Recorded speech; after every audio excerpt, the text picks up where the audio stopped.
Assalamualaikum warahmatullahi wabarakatuh. Hai kakak, hai adik. Gimana kabar hari ini? Sehat-sehat selalu ya. Selalu menjadi anak-anak yang cerdas dan soleh-solehah. Baik, hari ini kita ketemu lagi di channel Cerita Ayah Bunda.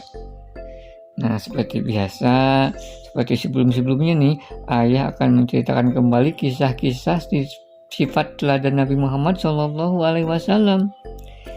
yang sebelum-sebelumnya sudah disimak kan? Nah, selain disimak, dipelajari hikmahnya dan diterapkan sifat teladan nabinya gitu ya. Hebat pokoknya. Nah, untuk hari ini Ayah akan ceritakan kisah teladan Nabi tentang suka menolong. Nah, disimak baik-baik ya. Pada suatu hari, Nabi Muhammad SAW membutuhkan gamis dan peralatan dapur. Kemudian dengan mengantongi uang sebanyak 8 dirham, beliau pergilah menuju pasar untuk membeli apa yang beliau perlukan.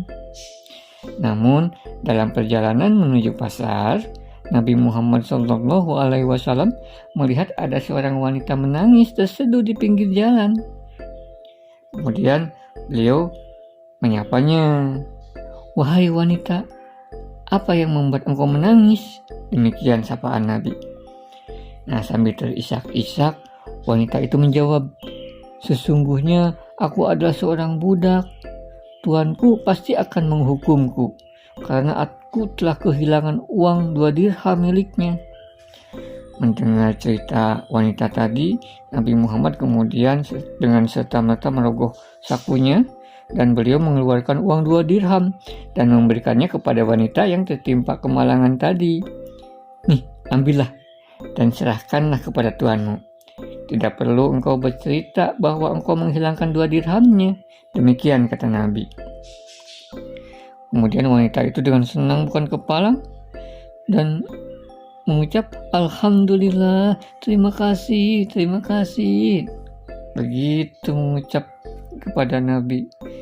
Kemudian setelah itu Nabi Muhammad melanjutkan kembali perjalanannya ke pasar dan tiba di sana beliau kemudian membeli gamis yang disukainya.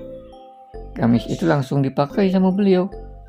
Nah, saat langkah keluar dari pasar, Rasulullah mendengar seorang pengemis tua berseru-seru, "Barang siapa memberiku pakaian, maka Allah akan mendandaninya kelak di akhirat." Demikian pengemis itu berseru. Kemudian Nabi Muhammad SAW memperhatikan pengemis tua itu. Pakaiannya sudah lusuh, compang-camping, sudah tidak layak lagi pakai. Kemudian Nabi segera menanggalkan gamis yang baru dibelinya. Dan tahu kan gimana coba? Ya, Rasulullah memberikannya kepada si pengemis tadi. Pengemis itu mengucapkan ribuan terima kasih atas kebaikan sang Nabi. Begitu. Nah, Nabi dengan hati yang sangat bahagia karena sudah membuat orang lain bahagia. Kemudian beliau pulang ya setelah memberikan gamis tadi. Nah, namun dalam perjalanan pulang, Nabi kembali bertemu dengan wanita yang kehilangan uang tadi. Wajahnya masih murung dan sedih. Nabi kemudian menghampirinya dan bertanya kepadanya, "Mengapa engkau masih di sini?"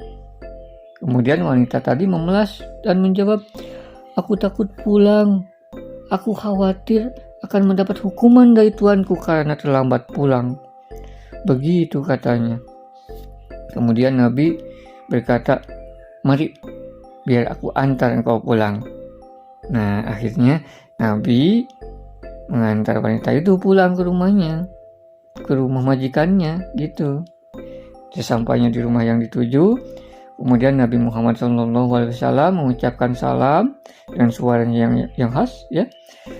Kemudian keluarlah seorang wanita yang lain membukakan pintu dan Nabi menceritakan kejadian yang menimpa budak tadi yang ketemu pulang dari pasar. Nabi Muhammad SAW kemudian berkata kepada sang tuan yang tadi, yang di rumah itu, "Jika engkau menganggap budakmu ini bersalah dan patut dihukum, biarlah aku yang menerima hukumannya." Demikian kata Nabi. Mendengar ucapan beliau, tuan dari budak wanita itu terkesima. Ia tidak percaya seorang Rasul bersedia menebus kesalahan seorang budak yang tak dikenalnya. Gitu. Setelah mendengar ucapan Nabi Muhammad SAW tersebut, tuan dari budak itu pun sadar betapa tega selama ini ia menghukum budak yang sudah sekian lama mengabdi kepadanya. Kemudian ia berkata, "Wahai budak yang telah kubeli ribuan dirham, sejak saat ini engkau merdeka karena Allah." Demikian ceritanya. Keren ya. Rasulullah benar-benar suka menolong. Oh iya, tahu kan maksud budak? Kalau zaman dulu ya, zaman Rasulullah itu masih ada perbudakan. Maksud perbudakan ini jadi seseorang yang mungkin secara ekonominya kurang, secara kastanya rendah, dibeli oleh seorang majikan untuk diperbudak, dipekerjakan seperti itu. Tapi kalau zaman sekarang sudah tidak ada perbudakan itu ya. Nah, dari cerita tadi gimana nih? Ya, ada yang bisa menyimpulkan? Jadi Nabi Muhammad SAW memberikan contoh dalam tindakannya bahwa kita tidak pernah boleh pandang bulu dalam menolong orang lain. Siapapun yang memerlukan bantuan, tolong, ya, gitu. Bahkan sang Nabi kan waktu mau menolong seorang budak dan pengemis tua tadi, beliau tidak melihat, ini pengemis, ini seorang budak, enggak, ya. Tapi beliau tetap menolongnya, ya, gitu. Jadi ingat ya, bahwa menolong itu harus kita laksanakan ya. Tapi ingat, penolong itu hanya diperbolehkan dalam hal kebaikan dan ketakwaan. Jangan menolong dalam hal yang dilarang, yang jelek. Misalkan nih, kalau di sekolah nih lagi ujian nih, temen nggak bisa kasih contekan, itu bukan tolong menolong namanya, nggak bagus, ya. Atau misalkan ada temen yang berbohong, kita ikut-ikutan ngebantu berbohong, itu bukan tolong menolong, itu nggak boleh, ya. Oke, pokoknya selalu kita ingat ya. Yuk kita perhatikan sesama di sekeliling kita. Kita bantu yang membutuhkan pertolongan. Karena apa coba? Karena seorang mukmin dan mukmin lainnya adalah bersaudara. Begitu, ya. Oke, sudah dulu untuk kisah hari ini ya. Nanti kita sambung kembali dengan kisah-kisah yang lain yang lebih menarik tentunya ya. Oke, terima kasih sudah menyimak baik-baik. Wassalamualaikum warahmatullahi wabarakatuh. Dadah.